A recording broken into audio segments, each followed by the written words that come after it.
Unaware his wife had just inherited her father's fortune, husband and his family mocked her at the funeral. What happened when the will was read shocked them. He didn't just mock her, he humiliated her at her lowest moment, right beside her father's coffin, in front of every guest, while his mother whispered poison into his ear, and the woman he secretly spent nights with stood behind him, smiling. A few days after losing the only person who ever truly protected her, Emily Carter walked into the funeral hall, her grief still raw, her father's final warning still echoing in her heart. Do not trust them, Emily. She hadn't understood what he meant then, but she was about to. Adam stood with his family in a tight circle, their laughter barely disguised.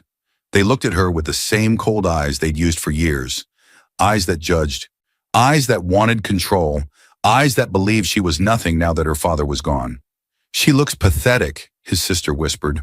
Her father probably left her nothing, his mother added. Emily heard every word, but she said nothing. And then came Sabrina, the woman Adam claimed was just a friend.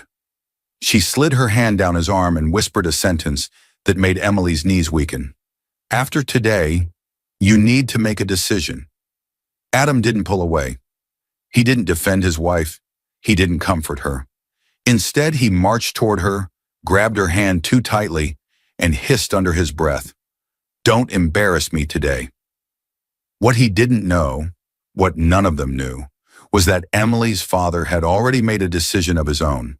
A decision sealed in documents her husband didn't even know existed. A decision that would expose their greed, their lies, and their betrayal in a single moment so shocking it would leave Adam and his entire family frozen in place. Dear viewer, thank you for being here. If you're watching without subscribing, it's like letting Emily stand alone in that funeral hall again. When you subscribe, you stand with every quiet soul who has ever been mocked, underestimated, or betrayed at their weakest moment. Click that button and tell me where you're watching from. The sound of strained breathing snapped through the room like a warning. Emily Carter, 32 years old, rushed forward before the panic could fully rise inside her chest. Her father's chest had caught in one uneven lift, and for a second she feared it would be the last.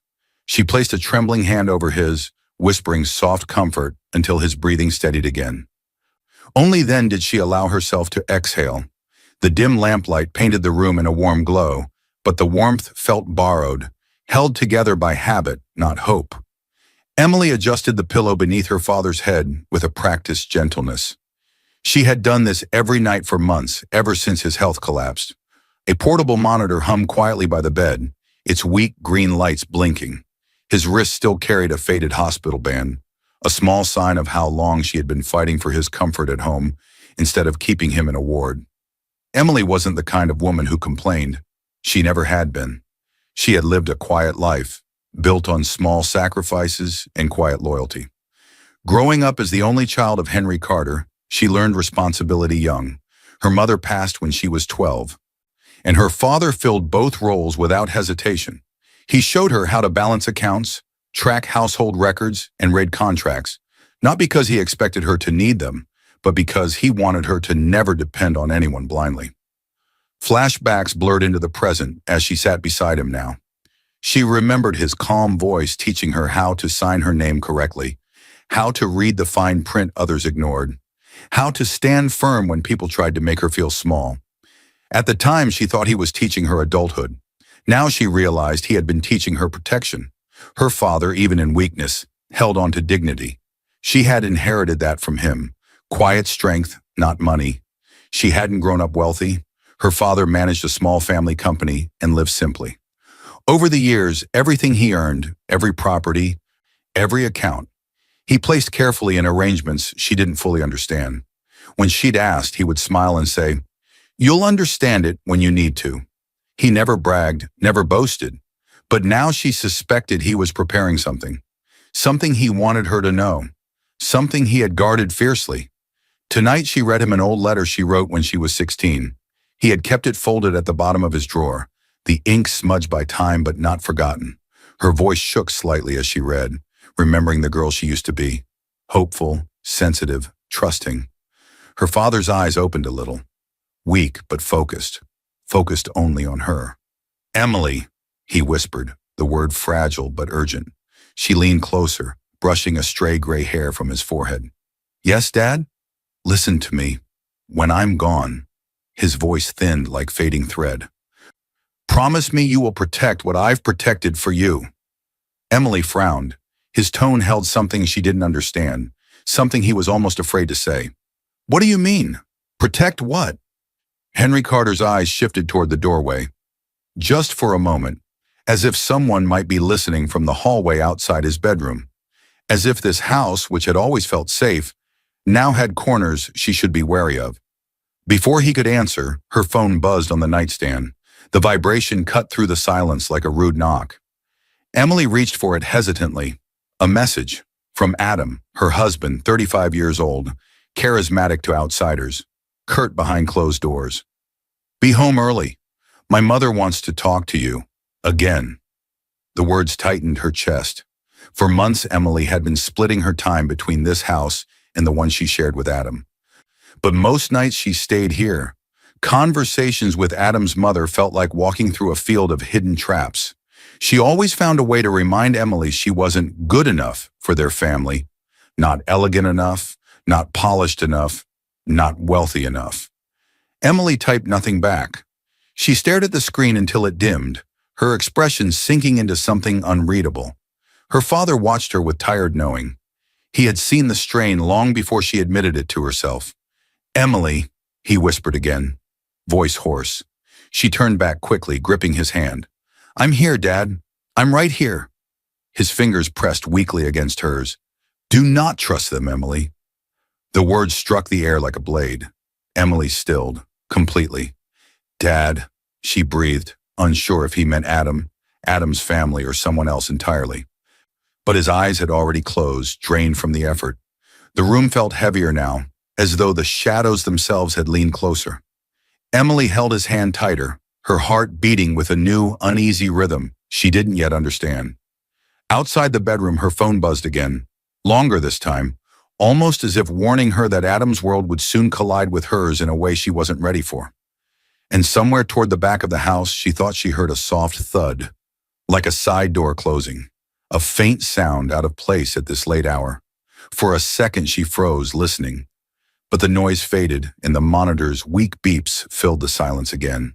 She told herself it was just the wind.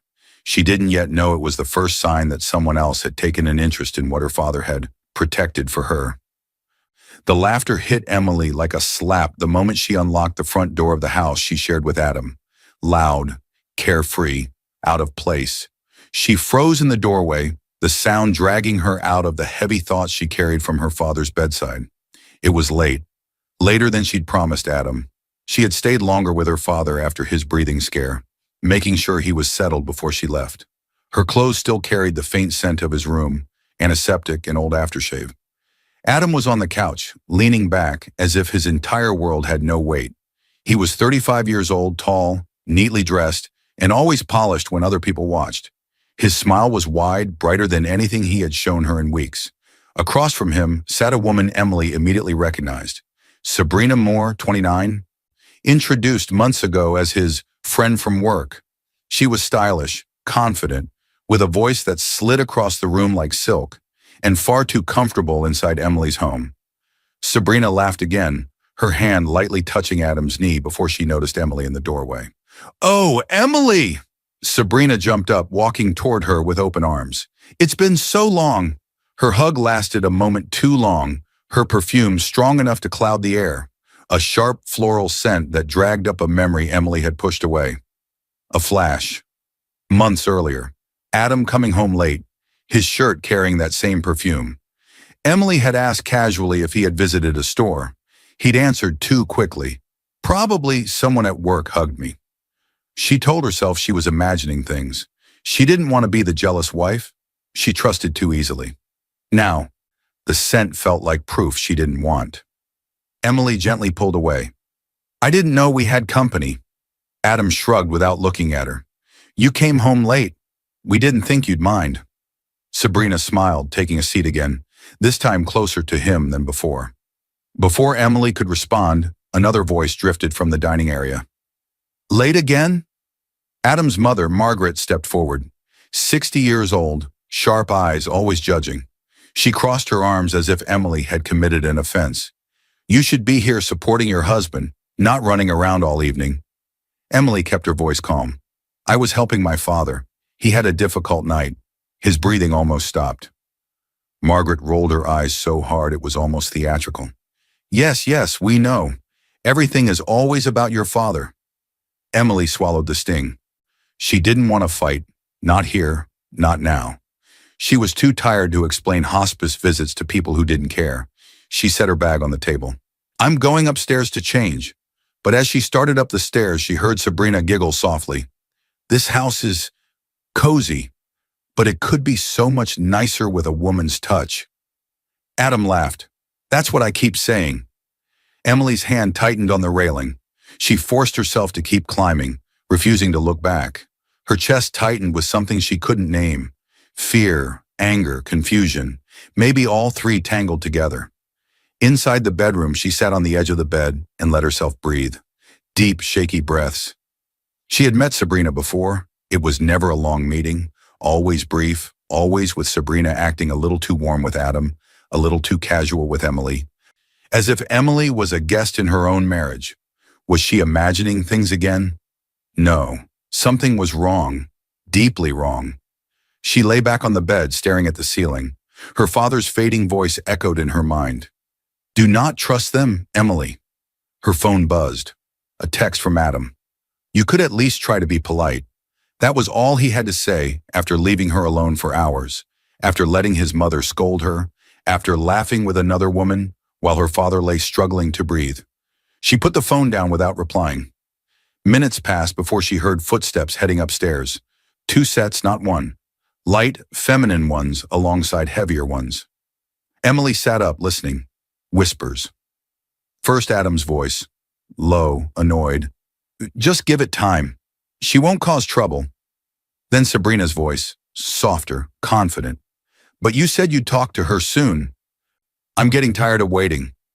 Emily's heartbeat thudded against her ribs. Footsteps moved past her door and toward the guest room. A door clicked softly. Then Sabrina's voice again, barely above a whisper, but clear through the thin walls. "She won't be in the picture much longer." Emily's breath caught in her throat.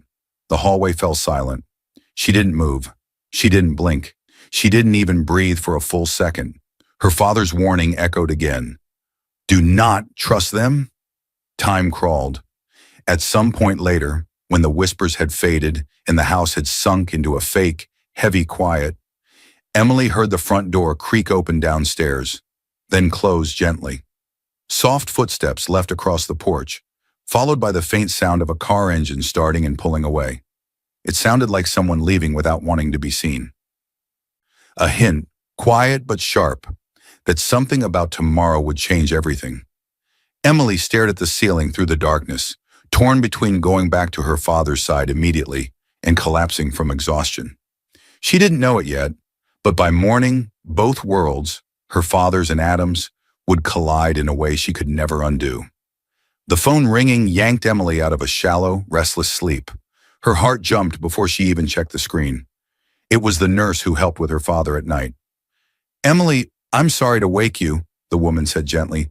"His breathing is getting worse. I think you should come now." That was all it took. Emily grabbed her keys with shaking hands and drove through the half-empty streets, the city still dark and quiet. By the time she burst into her father's room, the door slammed against the wall. The violent sound broke the fragile silence where her father lay. His chest jolted, his breathing catching in a painful gasp. Emily rushed to his bedside, grabbing his hand with both of hers. "Dad, I'm here, she whispered urgently, fighting panic. His eyelids fluttered, struggling to open. Henry Carter, 67 years old, once strong and sharp-minded, now looked as fragile as the thin sheets covering him. The medical monitor beside him beeped irregularly, each sound a reminder that time was slipping faster than she could hold on to. Emily lowered her face close to his so he could see her clearly. "I'm not leaving you tonight," she said, voice cracking. The intensity in the room slowly softened into something quieter, something heavier. Emily sat down, adjusting his blanket, brushing sweat from his forehead. She knew every movement now, every sign of discomfort, every shift of breath. Caring for him had become her whole world these past months. Anytime she tried to spend longer at Adam's house, guilt dragged her back here. A tear rolled down her cheek. She wiped it away quickly. She didn't want him to see her break. He blinked slowly, his eyes holding a silent apology. Apology for leaving her too soon. Emily. His voice was thin, almost lost. I'm right here, Dad, she whispered. His breathing steadied slightly, enough for him to study her face, enough for a flicker of memory to spark in both of them.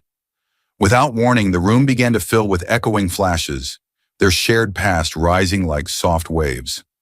Emily, at 5, sitting on Henry's lap, learning how to write her name, his warm hand guiding her smaller one. That's it, slow and steady. Your name means something. Never sign it carelessly. Emily at 12 after her mother passed, Henry sitting beside her with 2 cups of warm milk. You are stronger than you realize, he whispered into her hair. Emily at 20, learning how to read financial forms, Henry pointing at each line. People will try to confuse you, Emily. Always know what belongs to you.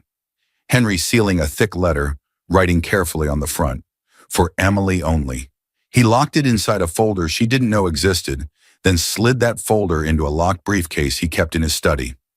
The present blurred with the warmth of each memory. Emily's grip on his hand tightened. Dad, why did you teach me all that? She whispered, as if finally asking a question she had never dared to before. Henry exhaled shakily. His eyes moved toward the dresser as if remembering something hidden, something important.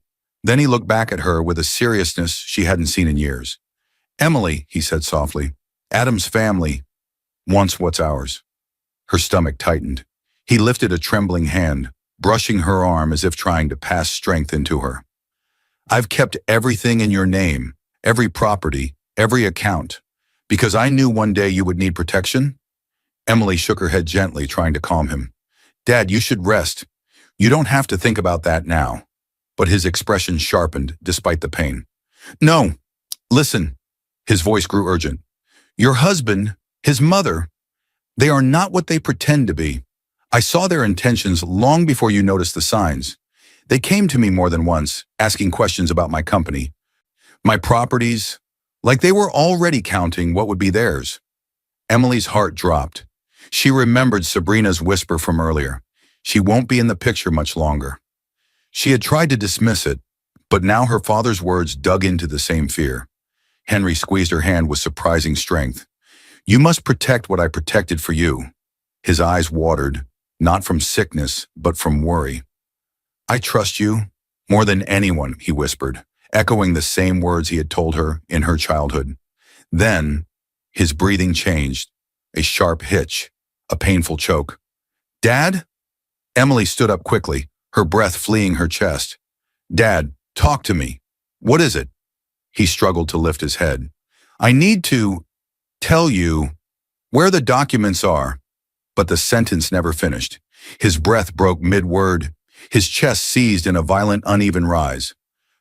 Dad! Emily grabbed him, her voice shaking. Stay with me, please. The monitor beside him let out a sharp warning beep. He tried to speak, one more word, but only a weak rasp escaped. Emily's hands shook uncontrollably as she pressed the call button for the nurse and reached for her phone with the other, tears blurring her vision. She knew the ambulance would come, but some part of her already understood they might be too late. And then, his eyes widened. Not in fear, but in warning. He looked past her, toward the bedroom doorway. Emily turned sharply. But the hallway was empty, or had someone just slipped out of sight? She heard hurried footsteps further down the corridor, then a latch. A second later, somewhere outside the house, a car engine started, soft, quick, as if leaving before being noticed. In the stillness that followed, Henry's last breath trembled through the room, and something inside Emily broke and hardened at the same time. 3 days later, the world moved on as if nothing had happened. But Emily hadn't. She barely stepped into the funeral hall before it hit her. A wave of harsh whispers that sliced through the air like sharp glass. It wasn't grief. It wasn't sympathy. It was judgment. Dozens of eyes followed her, tracing her steps as if she were a stranger walking into the wrong room. The air felt dense, heavy with unspoken opinions.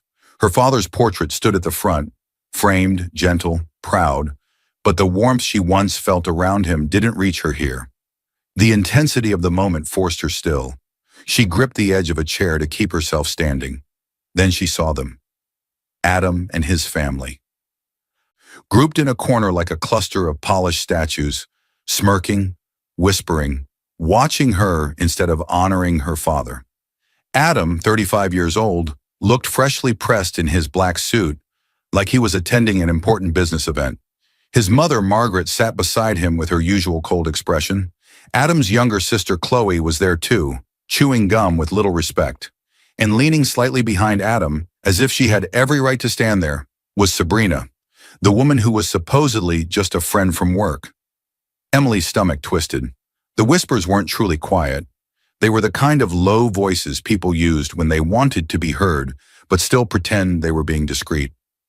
"She looks pathetic," Chloe said, loud enough for two nearby guests to glance over. Margaret added, "Her father probably left her nothing anyway." That man never had real money. Adam didn't stop them. He didn't defend her. Instead, he smirked, like he enjoyed the show, like he had already decided how this day would end. Emily tried to breathe. She tried to focus on her father's photo, his gentle smile, the one that always told her she wasn't alone. But the voices kept pulling her back into the storm. "Adam deserves someone who isn't a burden," Margaret said, lifting her chin. "Someone like—" Her eyes flicked to Sabrina. She leaned in toward Adam's ear and murmured, "You could do so much better than her." Her voice, low and poisonous, meant only for him. Emily's chest tightened painfully. She looked at Adam. He didn't even look ashamed. He seemed entertained. Sabrina stepped closer to him, touching his arm as if the entire room wasn't watching. Her fingertips slid down his sleeve in a slow movement, too familiar to be innocent. She leaned in toward his ear. "After the funeral," she whispered, "you need to make a decision." Emily's heart throbbed painfully in her chest. It wasn't just the touch. It wasn't just the whisper. It was the perfume. That same sharply sweet scent she found on Adam's jacket months ago. That same smile she noticed when he came home late. That same voice she heard barely contained in the hallway 2 nights before her father died. Everything clicked. All the moments she brushed off, all the doubts she pushed down, they collided into a truth she could no longer hide from.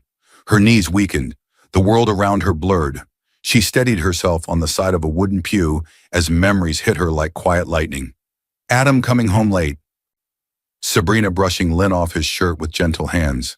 Adam laughing in the living room with her, while Emily stood at the doorway, invisible. Sabrina's whisper upstairs. She won't be in the picture much longer. Her father's last warning. Adam's family wants what's ours. Emily swallowed hard, forcing the tears back. She would not fall apart here. Not in front of them. Not in front of people waiting for her to crumble. She walked to the front where her father's portrait stood. She touched the frame lightly, whispering inside her heart, "I'm sorry you have to see me like this." For a brief moment, the room quieted. A soft memory settled over her. The nights she sat with her father, reading, talking, listening. His voice echoed gently in her mind. "Strength isn't loud, Emily. It's steady." She exhaled slowly. Then footsteps approached behind her, heavy, impatient ones. Adam grabbed her hand, not gently, not lovingly. His grip was rough, as if he owned her skin, her choices, her grief. He leaned close, his voice low and sharp. "Don't embarrass me today." His words crashed into her like a cold wave. Embarrass him? This was her father's funeral. The man who raised her alone. The man who protected her his whole life. And Adam wanted her to behave? Emily pulled her hand slightly, trying to free herself, but Adam tightened his grip until her fingers ached. Her father's warning whispered through her memory like a ghost. "Do not trust them, Emily." She tried again to pull away, but Adam's fingers only pressed harder. His mother glanced over with thinly veiled annoyance. Sabrina watched with quiet satisfaction, like a spectator who already knew how the scene should end. And then, a sudden hush fell over the room. Someone new had entered the hall. Emily turned slightly, her breath catching when she recognized the dark suit and the solemn expression. Her father's lawyer. He walked toward her slowly, carrying a sealed folder under his arm. And his eyes were locked on Emily, as if he knew something the others didn't, like he was carrying the message her father never got to finish, a message that would break everything open. Emily shut the bedroom door behind her with force, her breath unsteady, her hands trembling so badly she had to grip the dresser to stay upright. The humiliation from the funeral still burned inside her. Adam's cruel grip, Sabrina's whisper, Margaret's smirk, all stacked on top of her grief like weights crushing her chest. She had come straight back to her father's house after the funeral, claiming she needed to sort his things. Adam hadn't argued. He was too busy speaking in low tones with his mother and Sabrina near the lawyer. The moment she stepped into her father's room, the noise of the hall felt miles away. But something else burned too. Her father's warning. Do not trust them, Emily. The intensity of his voice, so weak and yet so urgent, echoed in her mind until it drowned out every other thought. She forced herself to move, to breathe, to do anything except fall apart. She crossed the room, heading toward the wooden chair beside her father's bed. She sank onto it slowly, letting the stillness of the room wrap around her like a cold blanket. Everything in this room held her father's presence, the faint scent of his aftershave, the stack of books he never got to finish, the small frame photo of her mother on the table, the briefcase in the corner that she remembered from childhood but had never seen open. Emily brushed her hand across the quilt, remembering the calm nights she spent here reading to him, talking about old memories, laughing through pain. But now she felt something different, something she had felt growing since the funeral began. A shift, a spark, a quiet anger forming under her sadness. She began gathering his belongings with gentle hands, organizing them into small piles. Each object carried a story. His glasses, the watch he'd worn for decades, the pen he used to sign every important document. Then she noticed something wedged behind a stack of books on the second shelf, an envelope, cream-colored, unopened, and written in her father's careful handwriting, for Emily only. Her breath caught. Slowly she picked it up, running her thumb along the sealed edge as if she were touching something sacred. She opened it with trembling fingers. Inside was a folded letter, handwritten in blue ink. Emily unfolded it carefully, afraid the words might fall apart if she rushed. The first line stole her breath. My dear Emily, if you are reading this, it means I have left you sooner than I wanted. Her throat tightened. She blinked away tears and read on. I need you to know that I've ensured your future is safe. Everything I built, everything I protected, all of it is yours. You will understand the details soon. Her hand shook as she turned the page. There are people around you who are not what they pretend to be. Do not let Adam's family near any documents. They have always wanted control, not love. I have already signed the final version of my will with Mr. Thompson. He knows exactly what to do. Emily's stomach twisted. Her father had known. He had seen through them long before she did. Another flash of memory surfaced, a conversation she had forgotten until now. Emily at the kitchen table years ago, her father sipping tea as he watched her. Remember this, Em, he said softly. Greedy people reveal themselves during funerals. That's when masks fall off. She hadn't understood then. Now she did. Emily pressed the letter to her chest, tears slipping down her cheeks, not just from grief, but from clarity. Her father had been protecting her even in his last days. He'd been preparing her for the very moment she faced today. She wiped her tears and reached for her phone.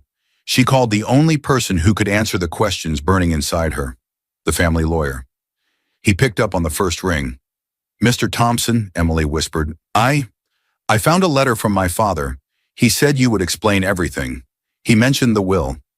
There was a long pause on the other end, a heavy pause, the kind that held secrets. Then his voice, low and steady. Emily, I'm glad you found that letter. Your father asked me to wait until after the funeral before we read anything official. You need to come tomorrow. There are things you don't know. Her pulse quickened. What things? He exhaled slowly as if choosing his words. Things your father kept hidden to protect you, the will, the changes he made, and another message he left with me. separate from the one you're holding. Emily's fingers tightened around the phone. Before she could ask more, he said softly, "And whatever happens tonight, do not let anyone near your father's documents or that briefcase in his room. Adam's family has already tried to ask questions they have no right to ask." The line went silent. Outside the room, a floorboard creaked, slow, deliberate, as if someone was standing just beyond the door. Emily's breath hitched. She turned her head toward the doorway, heart pounding, letter clutched in her hand. Someone knew more than they should, and tomorrow when the will was read, they would all find out exactly what Henry Carter had done. The morning exploded with noise before Emily even opened her eyes. Doors slammed. Voices clashed in the hallway. Footsteps stomped across the floor like a small storm circling outside her room. Emily shot upright, heart racing. For a second, she forgot where she was. Then she remembered. Her father's house. The same house where she had held his hand during his last breath. The same house where she'd found his letter. The same house where she'd stayed the night after the funeral, ignoring Adam's calls. "Emily!" Adam's voice thundered through the door. "Get dressed. We're leaving in an hour." Her breath caught. The force in his tone didn't sound like a husband speaking to his wife. It sounded like a man who believed he had everything under control. She opened the door slowly. Adam stood there already in a dark suit, hair slicked back, jaw clenched with impatience. Behind him hovered Margaret, his mother, arms crossed, chin raised, wearing a black dress she somehow made look judgmental. Beside them, to Emily's shock, was Sabrina, dressed more like she was going to brunch than a legal meeting. She held a small handbag and smiled sweetly. Too sweet, too confident, too comfortable in a place she didn't belong. Emily froze for a moment, not expecting to see Sabrina there at all. Adam noticed her expression. "She's coming with us," he said quickly. "She's been supporting me while you've been distracted." Distracted, taking care of her dying father. Emily said nothing. If she opened her mouth, she wasn't sure silence would survive. She thought of Mr. Thompson's voice from the night before. "Your father asked that everyone who could try to influence you be present when we read the will." It made sense now why Adam was so eager. He thought the reading was about him. Sabrina stepped forward, touching Adam's arm gently. "We're all here for you," she said, deliberately loud enough. "This meeting is stressful. You shouldn't go through it alone." Margaret nodded as if Sabrina were a daughter-in-law she approved of. "Exactly. Today is important. Your father left a mess, and we deserve to know how much of it affects us." Emily's breath tightened. Us? Her father owed them nothing. But she swallowed her anger. This was not the moment to fight with people who had already shown their greed in every way possible. She dressed silently, choosing a plain black blouse and slacks. The mirror reflected tired eyes, but there was also something new in them. Resolve. While getting ready, her mind replayed the night before. The letter she'd read, the line that said, "Everything I built. All of it is yours," and the calm, practical tone in which Mr. Thompson told her they would meet today. On his advice, she had also spoken briefly with another lawyer in his firm. The divorce papers now sitting in her bag were the quiet proof that she was done being blind. The drive to the lawyer's office was heavy with tension. No one spoke. Adam stared out the window, tapping his foot impatiently. Sabrina kept glancing at him, smiling softly whenever he met her eyes. Margaret inspected her nails, completely relaxed, like a queen waiting to claim her kingdom. Emily kept her gaze fixed on the road ahead. Her father's words echoed quietly inside her. "Protect what I protected for you." When they arrived, the lawyer, Mr. Thompson, a calm man in his early 60s, greeted them at the door. He knew Emily well. He had served her father for over 30 years. "Thank you for coming," he said softly to Emily first, with a respectful nod that made her feel seen, then paused when he saw Adam's family trailing behind her. "And they are here as well?" he asked carefully. Adam stepped forward before Emily could answer. "Of course we're here. This concerns us too. We're family, and Sabrina is a close friend." Sabrina offered a polite smile, like she belonged. Mr. Thompson gave a polite but thin smile of his own. "Mr. Carter specifically requested that the will be read with everyone present," he said. "Every person who might Attempt influence. Emily's breath steadied. Her father planned this. He knew exactly who would try to twist things when he was gone. They followed the lawyer into a conference room with a long wooden table. A thick folder sat at the center, along with a small stack of sealed envelopes. Adam sat at the head of the table without asking. Sabrina took the seat next to him, crossing her legs gracefully. Margaret sat on his other side. Emily quietly sat at the far end, directly across from the lawyer. She didn't need to sit close. She didn't need to be loud. Her father had already prepared the truth. Margaret leaned back in her chair, smug. Finally, we'll be rewarded for tolerating her father all these years. Sabrina smirked, tilting her head. Long overdue, if you ask me. Emily's jaw tightened, but she kept her face calm. She rested her hand lightly on her bag, feeling the folded weight of the divorce papers inside. Whether Adam inherited anything or not, he would not be staying in her life. Mr. Thompson opened the folder. The room stilled. His eyes moved slowly across the table until they reached Emily. There is something I must read first, he said. Adam leaned forward. Just get to the part about the inheritance. Mr. Thompson ignored him. He lifted a sealed document marked with Henry Carter's handwriting. Before anything else, he said, voice steady, Mr. Carter left a private message for his daughter to be read in front of all of you. Every person at the table stiffened. Adam's hand stopped tapping. Sabrina's smile froze. Margaret's eyes narrowed. And Emily felt her heartbeat surge. The lawyer broke the seal. Inside was a letter her father wrote with the same careful hand he used for everything important. As he unfolded it, Emily felt the air shift around her. Something was coming. Something her father wanted her to hear first. The room cracked open with tension the moment Mr. Thompson unfolded the letter.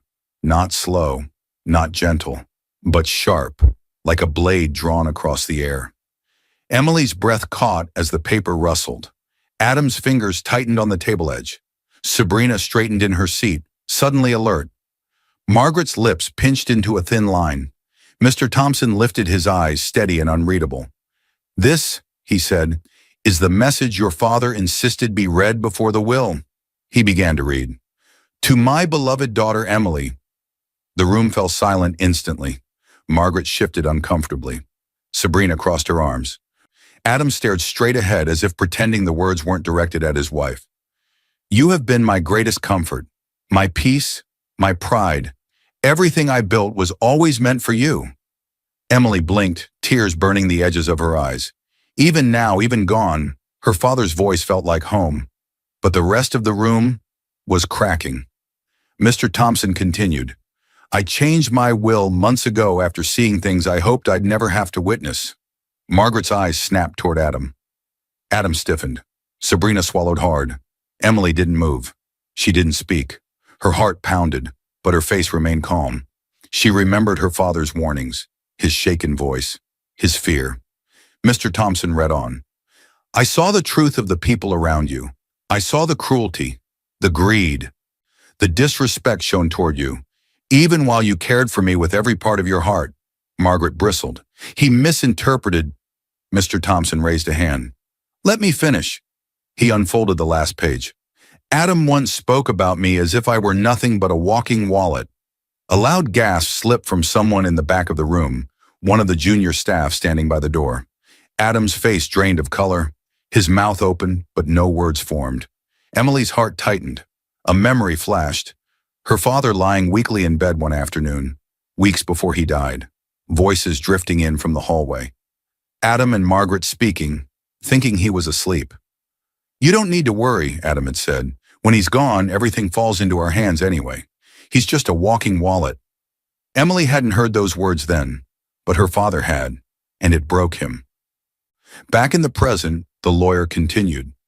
After hearing that, I made my final decision. A long pause filled the room, thick, suffocating. Then with calm finality, Mr. Thompson read the last line. Therefore, I leave my entire estate, every account, property, and company share that remains under my ownership, to my daughter, Emily Carter, and to her alone. The room fell into stunned silence. Emily didn't move. She sat perfectly still, breath trembling, hands clasped in her lap. Adam lurched to his feet. This must be a mistake. Mr. Thompson didn't flinch. There is no mistake. Mr. Carter transferred most assets into Emily's name long before his passing and confirmed all remaining rights in this final will. I updated the documents myself. Adam had never bothered to read the documents Henry sent or ask real questions. Until this moment, he had no idea his wife already legally owned almost everything he'd been counting on. Sabrina's smile vanished. Her hands gripped the armrests until her knuckles whitened. Margaret hissed, "He wouldn't do this. He knew we were family." Mr. Thompson calmly closed the letter. Mr. Carter was very clear about who he trusted. He asked that you all be here so there would be no confusion and no rumors. Adam turned to Emily, fury and fear mixing in his eyes. "Did you know about this?" Emily met his gaze quietly. "No, but my father tried to warn me." A low whisper traveled across the room. "She owns everything?" Adam swallowed hard. "This changes nothing." Sabrina cut in sharply. "It changes everything." Her voice shook now. Adam shot her a glare, but she didn't stop. Her expression twisted, fear turning into anger. "So what now?" she demanded. "We just lose everything." Margaret slammed her hand on the table. "This can't be legal." "It is," Mr. Thompson replied. "The documents were signed months ago, witnessed, filed. Your son had plenty of time to ask questions he chose not to ask." Adam's breath turned quick and shallow. For the first time, he looked truly afraid. Emily watched him quietly, and in that moment, something inside her settled. Something strong, something her father always believed she had. Mr. Thompson continued speaking about legal procedures, final expenses, transfer dates, but Emily didn't hear most of it. Her focus sharpened to one cold, steady line of thought. Adam used her. His family mocked her. Sabrina stood beside him like a woman claiming territory that wasn't hers. And her father, her only protector, had been right all along. Adam leaned closer. Voice low enough only she could hear. "You know I need this," he whispered harshly. "Don't ruin my life." Emily didn't answer. Instead, she reached into her bag, her movements calm and deliberate. She pulled out a white envelope, thin, crisp, marked with her attorney's letterhead. The papers had been drafted overnight, using everything she'd finally allowed herself to admit. Then she slid it across the table toward Adam. His hand hovered above it, confused. "What is this?" he asked. Emily looked at him with quiet strength. "Read it." He opened it. His eyes widened. Divorce papers. Silence crashed over the room like a tidal wave. Sabrina's jaw dropped open. Margaret gasped sharply. Adam's fingers trembled. Emily stood slowly, and before leaving the room, she said softly, "I won't be used anymore." The room froze. But as she stepped into the hallway, she heard something. A quiet voice behind her. Mr. Thompson. Calm, certain. "Emily," he called gently, "there's still one more document your father left for you. We'll discuss it when you're ready." Something shifted in the air. A hint of an even bigger truth waiting just ahead. Emily barely made it 3 steps down the hallway before she heard the thunder of footsteps racing after her. "Emily, wait!" Adam's voice cracked with panic, something she hadn't heard from him in years. He grabbed her wrist, breathless, desperate, completely stripped of the confidence he showed minutes ago. But Emily didn't flinch. She turned slowly, her eyes calm, steady, almost cold. "We can fix this," Adam said, his voice shaking. "You don't have to do this. We can figure things out. I just need time." Emily looked at him with a softness that wasn't affection. It was pity. "Fix what, Adam?" she asked quietly. "Who were you planning to fix things with last night? Me or Sabrina?" His jaw dropped. His face drained of color, caught. For a moment, silence stretched between them, heavy, undeniable. Adam stuttered, I don't know what you think you heard." Emily stepped closer until her eyes were inches from his. Her voice was a whisper, but every word cut clean. "I heard enough." His grip loosened. Panic flickered across his face, raw and real, like a man watching the life he built crumble beneath him. Before he could speak again, a sharp ringtone echoed down the hallway. Sabrina. She appeared from the conference room doorway, phone already in her hand. Her expression was irritated, not devastated. She answered without glancing at Adam. Her voice softened instantly. "Oh, it's you. Hi." Emily watched Adam's face twist. Sabrina turned away slightly, lowering her voice.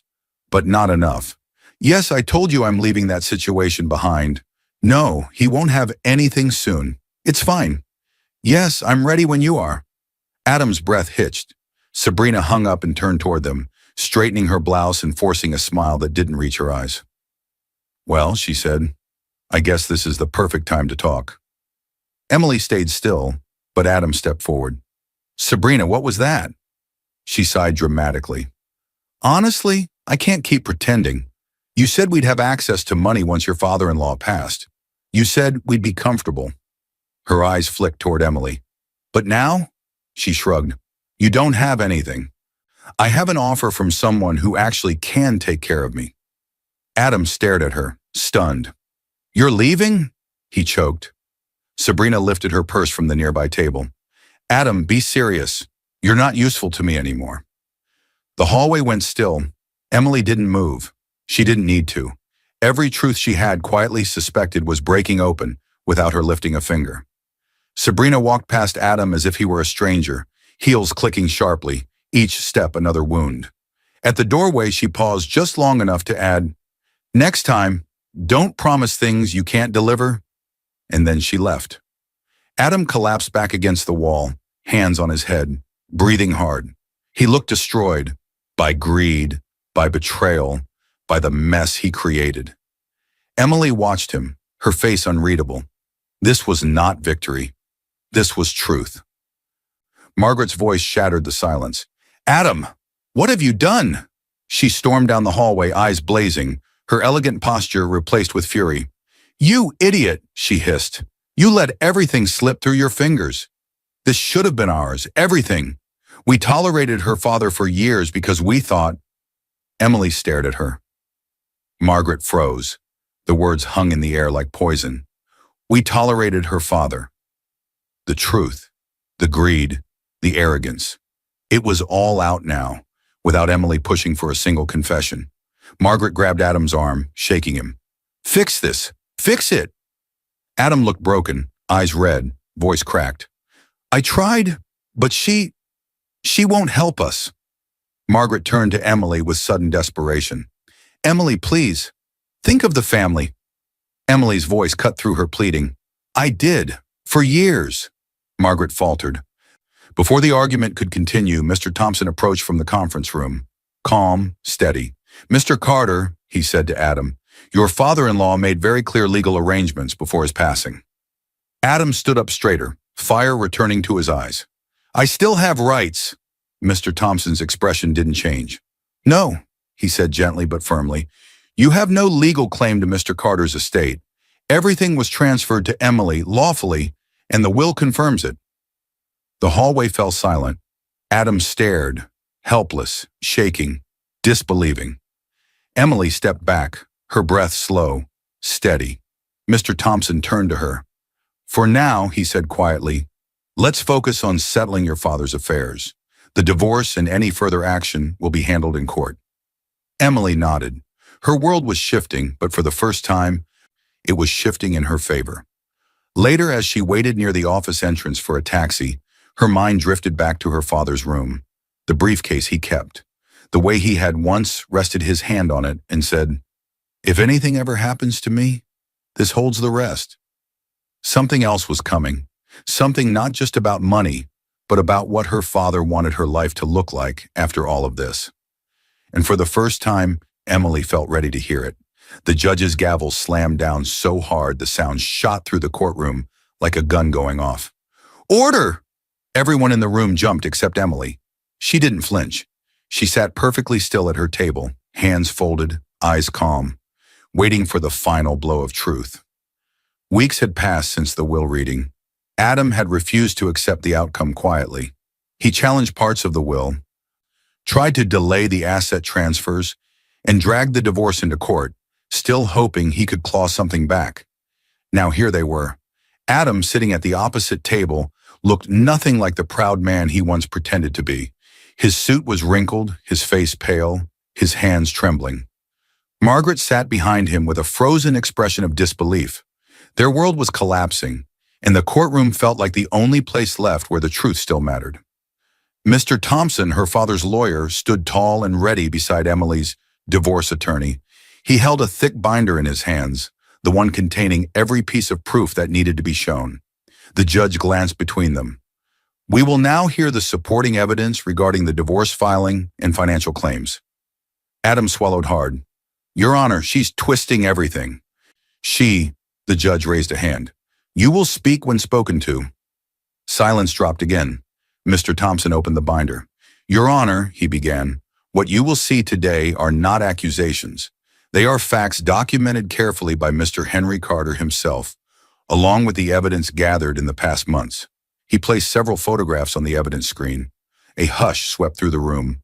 Photos of Adam with Sabrina, hands intertwined, kisses exchanged, late-night meetings in parking lots, dates stamped in the corners, photographs taken well before Henry passed away, while Emily was busy taking care of her sick father.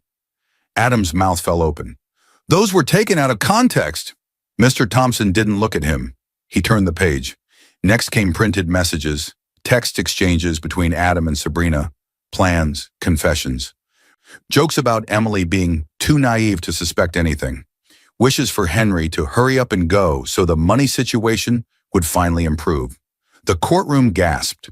Adam buried his face in his hands.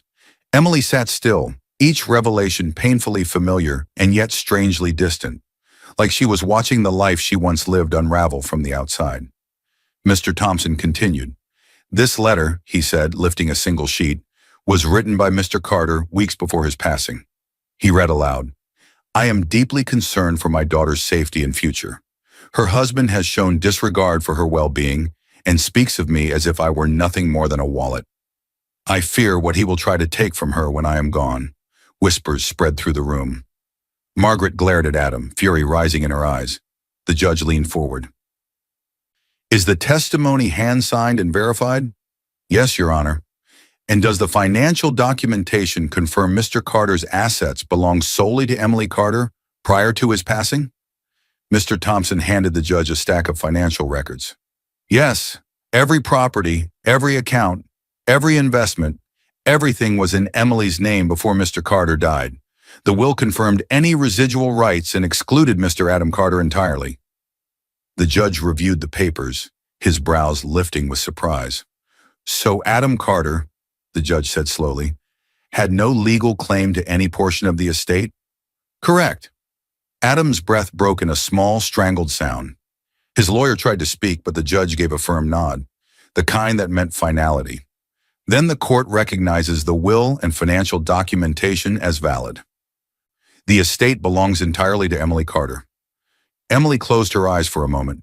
Just a moment, long enough to feel her father's presence, long enough to breathe in the justice he'd fought quietly to give her. But the judge wasn't finished. As for the divorce proceedings, he said, lifting the file, based on the overwhelming evidence of infidelity, manipulation, and intent to exploit Mrs. Carter for financial gain, he stamped the papers with a firm, echoing thud. The divorce is hereby granted. A sound escaped Adam, half sob, half plea. Emily opened her eyes. Everything was finally over.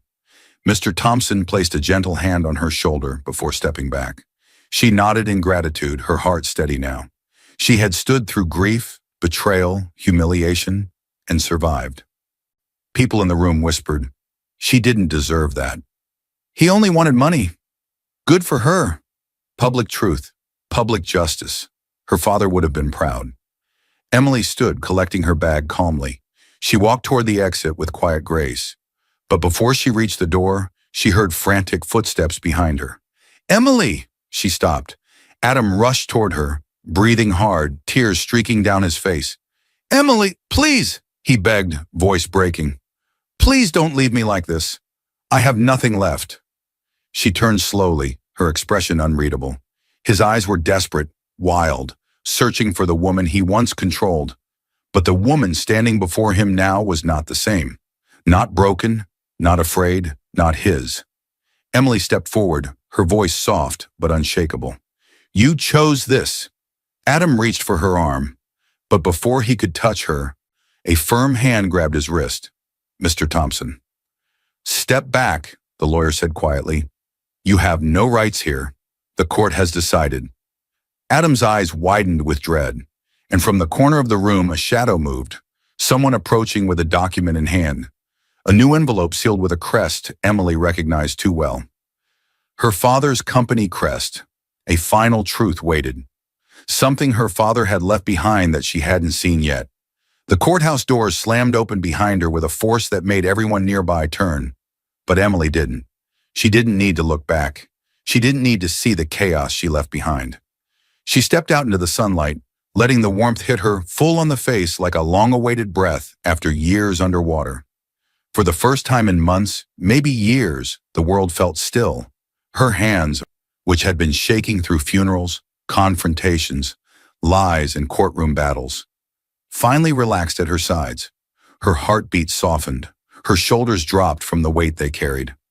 She stood there on the courthouse steps, 32 years old, freshly divorced, legally protected, and finally free. Behind her, muffled voices echoed through the thick courthouse doors, angry ones, panicked ones, voices that used to control her, belittle her, shame her. Not anymore. Emily closed her eyes, and in the quiet of her mind, a memory rose, soft, warm, and steady, her father's voice. "Strength isn't loud, Emily. It's quiet, steady, and undeniable." Her lips curled into the smallest smile. He had been right. She didn't need shouting. She didn't need revenge through cruelty. She didn't need to win by tearing others apart. She won by standing. She won by surviving. She won by listening to his final gift, the truth. She opened her eyes again. Across the courthouse window, Adam appeared, pale, hollow, broken. He stood behind the glass like a man trapped in a cage of his own making. He had nothing now. No money, no family who believed in him, no mistress to run to, and no power over her. Margaret wasn't with him. She had stormed out earlier, screaming at him for ruining everything. Sabrina had disappeared long before the judge stamped the divorce papers, leaving Adam mid-sentence without a second glance. He was alone, completely. His eyes found Emily through the glass. He lifted a hand, not in anger this time, but in pleading. Emily didn't move. He mouthed something. Please. Another plea. One he should have made years ago, when she was still fighting for their marriage, still trying to keep them together, still believing in him. But now, she simply watched him in silence. She had already given him enough. Emily turned away, her hair catching the sunlight like a soft halo. Her steps were slow, steady, confident, every one of them a goodbye to the girl who once lived for someone else's approval. Halfway down the steps, a gentle breeze brushed across her face, carrying with it a familiar warmth, almost like a hand she once held. Her father's voice whispered through her memory, "My daughter, never let cruelty shrink your heart. You were always meant for more." Emily breathed in deeply. Her father was gone. Her marriage was gone. Her fear was gone. But she was still here, stronger, clearer, unshakable. She reached the bottom step and paused. Something inside her shifted. Not fear, not sadness, but acceptance.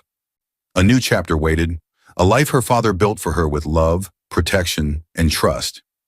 Emily walked forward without looking back. Behind her, the courthouse door creaked open again. A familiar voice, Mr. Thompson's, called out softly, "Emily, when you're ready, there's one more thing your father left for you. It arrived today, the documents with his company's crest. It's about your future, not your past." Her steps slowed. One more thing. She turned her head slightly, not enough to look back, just enough to let the possibility sink in. Her story wasn't done yet. Something else waited. Something her father had planned, long before anyone realized it. I hope you enjoyed watching it as much as I enjoyed creating it. Like, share, and comment on the lessons you've learned. Let me know where you're watching from in the comments below. See you in my next video.